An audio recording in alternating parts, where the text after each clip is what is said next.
उत्तर प्रदेश की योगी सरकार ने अपराधी और भूमाफियाओं पर अंकुश लगाने के मकसद से पूरे यूपी में अभियान चलाया था, जिसके तहत इलाहाबाद में भी कई बड़े माफिया और भूमाफियाओं की प्रॉपर्टी जब्त की गई और उनके गुर्गों पर सख्त कार्यवाही की गई। लेकिन सरकार के इस अभियान की आड़ में भी एक खेल चल रहा है। ये खेल है पेशबंदी और मुकदमा दर्ज कराने का। दरअसल पुलिस सरकार की मंशा के अनुरूप माफियाओं पर कार्यवाही तो कर रही है, पर इसी अभियान की बहती गंगा में हाथ धोने का अवसर उन लोगों को भी मिल गया जो प्रॉपर्टी के विवाद में अपने एक दूसरे से रंजिश रखते थे और अपने विपक्षी को फंसाने का मौका ढूंढ रहे थे। ताजा मामला धूमनगंज का है, जहां गयासुद्दीनपुर की सुमन देवी ने माफिया अतीक अहमद के नाम का इस्तेमाल करके दारागंज के एहतशाम हुसैन सहित 2 लोगों के खिलाफ जमीन पर कब्जा करने सहित SC/ST एक्ट में मुकदमा दर्ज करा दिया। अपनी FIR में पीड़ित महिला ने सीधा आरोप लगाया कि एहतशाम, अबू साद और मोहम्मद मुस्लिम ने पीपल गांव में उसकी जमीन का झूठा बैनामा कराकर जमीन कब्जा कर लिया।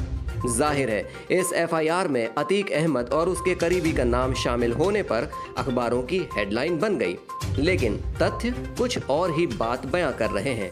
इसीलिए खबर का दूसरा पहलू काफी चौंकाने वाला है।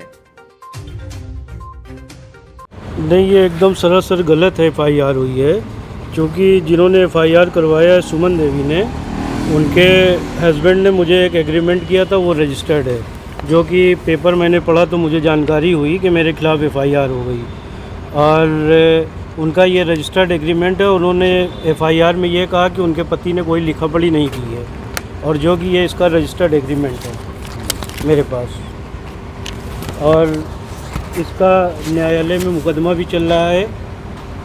ये मुकदमे की कापी है और इनको मैंने 3 बार नोटिस भी किया।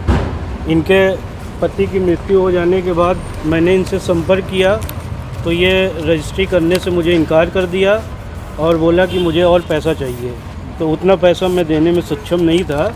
इस वजह से ये जो है झूठा मुकदमा मेरे ऊपर लगा दिया और जो इसमें अतीक और मुस्लिम का नाम लिया जा रहा है उनसे मेरा कोई लेना देना नहीं है।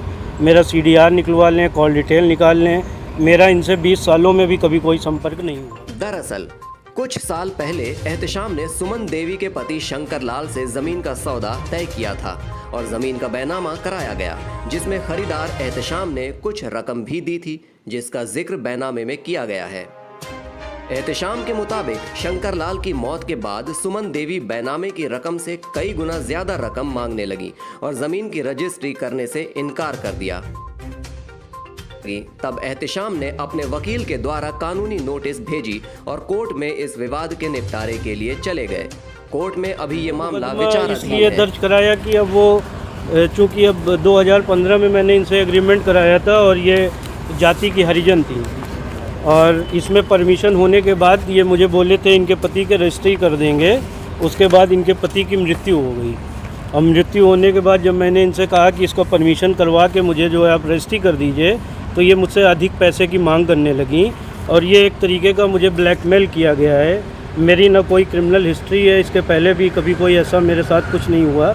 ये पहली बार ऐसा हुआ है कि ये जो है मेरे ऊपर फर्जी मुकदमा कर दिया और पुलिस अधिकारियों को गुमराह करके ये मुकदमा किया गया। लिहाजा मेरा उच्च अधिकारियों से विनम्र निवेदन है, हाथ जोड़ के निवेदन है कि इसको सही तरीके से जाँच कर लिया जाए। अगर मैं गुनहगार होता हूँ तो मुझे पनिश करें और इसकी एक कापी सर्टिफाई कोर्ट से भी निकलवा सकते हैं, जो हमने इनके ऊपर मुकदमा किया है। सिविल में इसमें मुकदमा चल रहा है और ये क्रिमिनल ऑफेंस में मुकदमा नहीं बनता है।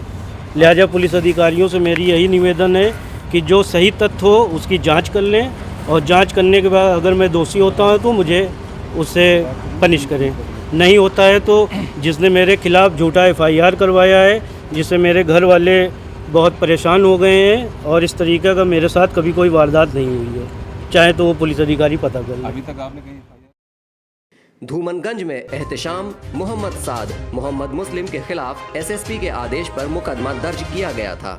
एहतशाम के मुताबिक पीड़ित ने ये बात पुलिस के अफसरों से छुपाई कि इस जमीन का विवाद कोर्ट में लंबित है। पीड़ित महिला एहतशाम को माफिया अतीक अहमद का करीबी और भूमाफिया बताया है, जबकि आरोपी प्रॉपर्टी डीलर एहतशाम हुसैन का कहना है कि न तो अतीक अहमद से उनका संबंध है और न ही मोहम्मद मुस्लिम से उनका ताल्लुक कभी रहा है। महिला ने जमीन की ज्यादा रकम लेने के लिए दबाव बनाने के मकसद से पुलिस अफसरों को गुमराह करके ये एफआईआर कराई है।